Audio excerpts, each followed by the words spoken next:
The biggest mistake seniors make with peanut butter isn't eating too much of it. It's choosing the wrong type, at the wrong time, in the wrong way, and assuming it's automatically healthy. The weird lab here. For more than 25 years of observing adult nutrition trends, one thing becomes very clear.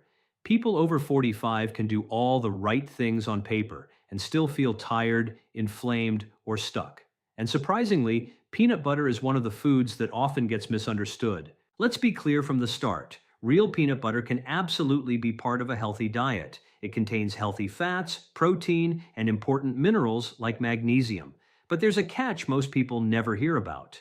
A review highlighted by Harvard researchers has pointed out that additives in foods can completely override the natural benefits they originally had, and peanut butter is one of the most heavily modified health-looking foods on supermarket shelves today. Before you take your next spoonful, it's worth understanding what's actually going on inside that jar, because it can affect how you shop, how you eat, and how your body feels in a very short time. Start with this simple reality. Walk into any grocery store and look at the peanut butter section. You'll see rows of jars labeled smooth, crunchy, natural, original, and healthy. The branding looks trustworthy. Some even show peanuts on the label as if that alone guarantees purity. But the truth is, many of those products aren't really just peanut butter anymore. True peanut butter should be extremely simple. Peanuts, maybe a bit of salt, and nothing else. That's it. But if you turn the jar around and read the ingredient list, you'll often find added vegetable oils, refined sugars, emulsifiers, stabilizers, and fillers that have nothing to do with peanuts. And this matters more as you get older. After 45, your body doesn't process inflammation, blood sugar swings, and cardiovascular stress the same way it did in your younger years. Every ingredient starts to count more. So when you think you're eating something simple and clean, but it's actually a processed spread disguised as peanut butter, you're not just missing benefits. You may be adding unnecessary strain to your system.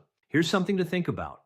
When was the last time you actually checked the ingredient list on your peanut butter? Not the front label, not the marketing claims, the back of the jar, because that's where the truth is. Research from the American Heart Association has repeatedly warned that ultra-processed foods are strongly linked to higher cardiovascular risk, especially in adults over 50. And many mainstream peanut butter brands fall into that ultra-processed category without most people realizing it. Now here's a simple way to tell the difference between real and heavily processed peanut butter. Open the jar and look at it. If you see a layer of oil sitting on top, that's actually a good sign. It means the product is more natural and not loaded with stabilizers designed to keep it perfectly blended. Real peanut butter separates. You stir it, and it becomes normal again. That's how you know it hasn't been engineered for shelf perfection. On the other hand, if the peanut butter is perfectly smooth, thick, and uniform, straight out of the jar with zero separation, that smooth consistency usually comes from added oils and processing agents.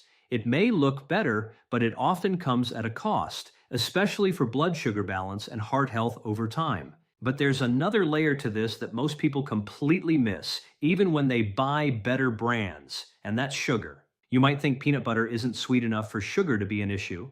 That's exactly why it's so easy to overlook. The sugar in many commercial peanut butters isn't meant to taste obvious. It's carefully blended in subtle amounts that don't scream sweet, but still influence your brain and appetite. Food scientists describe something called the bliss point. It's the exact combination of sugar, fat, and salt that makes food almost impossible to stop eating. Once a product hits that point, your brain wants more, even when you're not truly hungry. Major food companies have studied and used this effect for decades. For your body, especially after 45, this becomes more serious. Even small amounts of hidden sugar can raise blood glucose levels.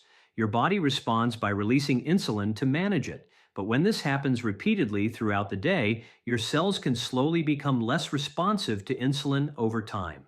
That's where the real problem begins. Research from institutions like the Cleveland Clinic has linked long-term hidden sugar intake with increased risk of type 2 diabetes, fatty liver disease, and cardiovascular problems in older adults. So what looks like a harmless spoon of peanut butter can, depending on the type, quietly contribute to a much bigger metabolic pattern. This is why understanding what's inside your food matters so much more than most people realize. It's not just about calories or labels, it's about how your body responds to what you consistently eat. And peanut butter, depending on the version you choose, can either be a simple, nutrient-rich food or a highly processed spread designed to keep you eating more without realizing why. And you were just trying to grab a healthy snack. So how much sugar are we actually dealing with here? In some of the most common peanut butter brands, you'll find around 3 to 5 grams of added sugar per serving. That might not seem like much at first glance, but it adds up faster than people realize. Think about a normal day.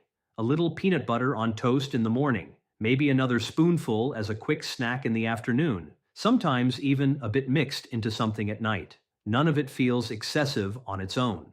But by the end of the day, those small amounts stack up. You could easily end up consuming the equivalent of a small candy bar in added sugar without ever touching dessert. That's the part most people miss. It doesn't feel like sugar intake, but your body still processes it the same way. So does that change how you see that jar in your kitchen? It really should. Now here's the encouraging part, because this problem is actually very easy to fix. You don't need complicated rules or a strict diet. You just need to check one thing on the label: added sugars. On modern nutrition labels, there's a separate line specifically for this. If it shows anything above 0 grams of added sugar, that's your signal to put it back. The simplest, cleanest peanut butter should have 0 added sugar. The peanuts themselves naturally contain tiny amounts of sugar, and that's completely normal. Your body handles naturally occurring sugars very differently compared to refined or added ones, especially when they're processed into foods designed for long shelf life and taste enhancement. Still with me? Good, because now we're getting into something that almost nobody pays attention to, and it may be one of the most important hidden issues. In my experience working with adults over 45, hydrogenated oils are among the most overlooked contributors to long-term health problems. Let's break down what they actually are. When companies produce peanut butter on a large scale, natural peanut oil becomes a challenge. It separates and rises to the top. From a manufacturing perspective, that's inconvenient. It doesn't look consistent on shelves, and it requires stirring. So instead of leaving it in its natural form, they chemically modify the oil to keep everything permanently blended. This process is known as hydrogenation. What it creates are trans fats, or partially hydrogenated oils, which behave in a very different way inside the body than natural fats. And this is where the concern begins. Trans fats don't just add energy, they actively interfere with your cardiovascular system. They increase LDL cholesterol, which is the harmful type, while lowering HDL cholesterol, which helps protect your heart. On top of that, they contribute to ongoing inflammation throughout the body. Even though regulations have changed, including the FDA's move to restrict partially hydrogenated oils, there's an important detail most people don't know. If a product contains less than 0.5 grams of trans fat per serving, companies can still legally list it as 0 on the label, so 0 trans fat doesn't always mean truly 0 in practice. Research highlighted in medical nutrition journals has shown that repeated small exposures to these fats, especially from foods eaten multiple times a day, can still accumulate over time and contribute to increased cardiovascular risk. So here's the practical takeaway. Always flip the jar and read the ingredients. If you see partially hydrogenated oils, that's your clear sign to avoid it completely. It doesn't matter what the front of the label says.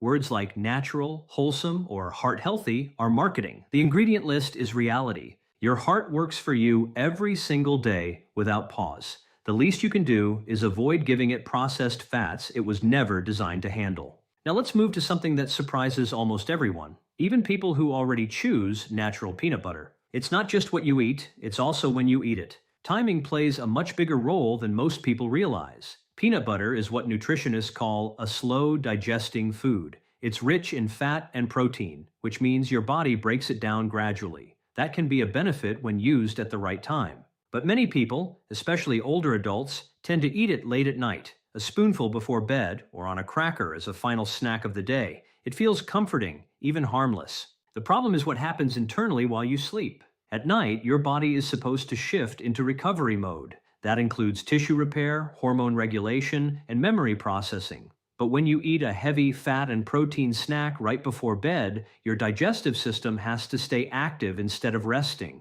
That means your body is splitting its focus between digestion and recovery, and neither process runs optimally. Studies on sleep and nutrition have linked late-night high-fat eating to reduced sleep quality, higher nighttime cortisol levels, and more morning fatigue, especially in adults over 50. Now here's the simple adjustment that makes a real difference. The best time to eat peanut butter is earlier in the day, ideally mid-morning or early afternoon. During that time window, your insulin sensitivity is naturally better, which means your body processes nutrients more efficiently.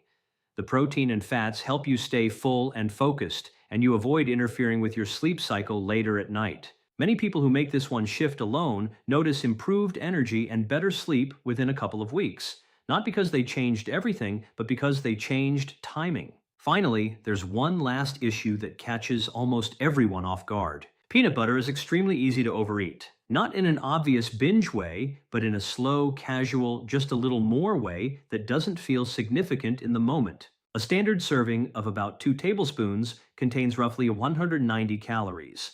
Nutritionally, that's actually reasonable. The issue is how quickly that serving size gets exceeded without people noticing. But here's something most people don't realize. 2 tablespoons is a lot smaller in reality than it sounds in theory. Most people scoop what they believe is a serving, but in practice it often turns into 3 or even 4 tablespoons without noticing. Do that once in the morning and again later in the day, and suddenly you've added hundreds of extra calories without ever feeling like you overate. Now ask yourself, why does this matter more as you get older? Because metabolism changes with age. Your resting metabolic rate, which is how many calories your body burns just to stay alive, naturally slows down over time. Research from aging studies consistently shows that adults over 50 burn fewer calories at rest than they did in their 30s or 40s. That means the same handful of extra calories has a bigger impact now than it used to. This doesn't mean peanut butter is the enemy, not at all. It just means awareness matters more than ever. So here's a simple strategy I often recommend. Use a measuring spoon for just 1 week. That's it. 1 week of actually measuring your peanut butter instead of estimating it. Not to restrict yourself, but just to observe reality. Most people are genuinely surprised when they see the difference between what they thought they were eating and what they're actually eating. 2 tablespoons per serving is the sweet spot. Spread it on whole grain toast, mix it into oatmeal, or pair it with fruit like apple slices. You still get the full benefit: healthy fats, protein, magnesium, without the silent calorie buildup that slowly works against your goals. And if you find yourself wanting more even after a proper serving, that's worth paying attention to. It can sometimes point to other things going on, like not getting enough protein earlier in the day, unstable blood sugar, or simply habitual eating patterns rather than true hunger. Now there's another mistake that almost nobody talks about, but it quietly undermines everything you're trying to do. Because even if you choose the right peanut butter at the right amount at the right time, you can still cancel out the benefits depending on what you pair it with. Food combinations matter more after 45 than most people realize. Let's start with the most common one: peanut butter and jelly. It sounds harmless, even nostalgic, but most store-bought jellies contain a significant amount of added sugar, sometimes 10 to 13 grams per tablespoon. Combine that with peanut butter that may already contain added sugar, and you've created a high-sugar meal disguised as a simple sandwich. For someone trying to manage weight, energy, or heart health, that kind of breakfast can quietly spike blood sugar before the day even begins. And it's not just jelly. White bread is another big one. It's rapidly digested and turns into glucose quickly in the bloodstream. Peanut butter does slow that process a bit thanks to its fat and protein, but it doesn't completely neutralize the spike. A better option is true whole grain bread, where whole grain or whole wheat is the first ingredient, not refined flour in disguise. Flavored rice cakes are another hidden trap. Plain rice cakes are light and neutral, but flavored versions like caramel, chocolate, or cinnamon are often just sugar carriers with a crunchy base. When combined with peanut butter, they shift from a light snack to a sugar-heavy combination. Even yogurt parfaits can be misleading. Many flavored yogurts already contain 15 to 20 grams of sugar per serving. Add peanut butter on top of that, and what looks like a healthy breakfast becomes a high-sugar, high-calorie meal that can leave you hungry again just a couple of hours later. Nutrition guidance from institutions like the Mayo Clinic consistently emphasizes the importance of balancing fiber, protein, and healthy fats without added sugars in the same meal. So what actually works better? Peanut butter with whole grain toast and banana slices is a strong option. The potassium from banana supports heart health, while the fiber slows digestion. Peanut butter mixed into plain oatmeal is another excellent choice. Slow digesting carbs paired with protein and healthy fats for steady energy. Apple slices with peanut butter create a simple, high fiber snack that naturally regulates sugar absorption while still feeling satisfying. Even celery with peanut butter, though simple, remains one of the lowest sugar, most stable combinations you can choose. Small swaps like these don't feel dramatic, but over time they make a real difference. Now here's where everything starts to come together. You've seen the marketing. Peanut butter jars labeled natural, wholesome, heart healthy, with clean packaging and convincing front labels. Some of them are genuinely better, many are not. Food companies understand that people are more label conscious than ever, so they've adapted. Instead of clearly unhealthy ingredients, they make small strategic changes. Remove one problematic ingredient, replace it with another, and rely on branding to carry the rest. For example, some brands replace hydrogenated oils with higher amounts of palm oil. While not a trans fat, palm oil can still raise LDL cholesterol when consumed frequently. Others reduce sugar but increase sodium, and some rely heavily on the word natural, which has very loose regulatory meaning in processed foods. So how do you actually choose the right one? Here's a simple 5-step system. First, check the ingredient list. Ideally, it should only contain peanuts and maybe salt. Nothing else. Second, look at added sugars. It should be 0. Third, scan for hydrogenated oils. If you see the word hydrogenated anywhere, put it back.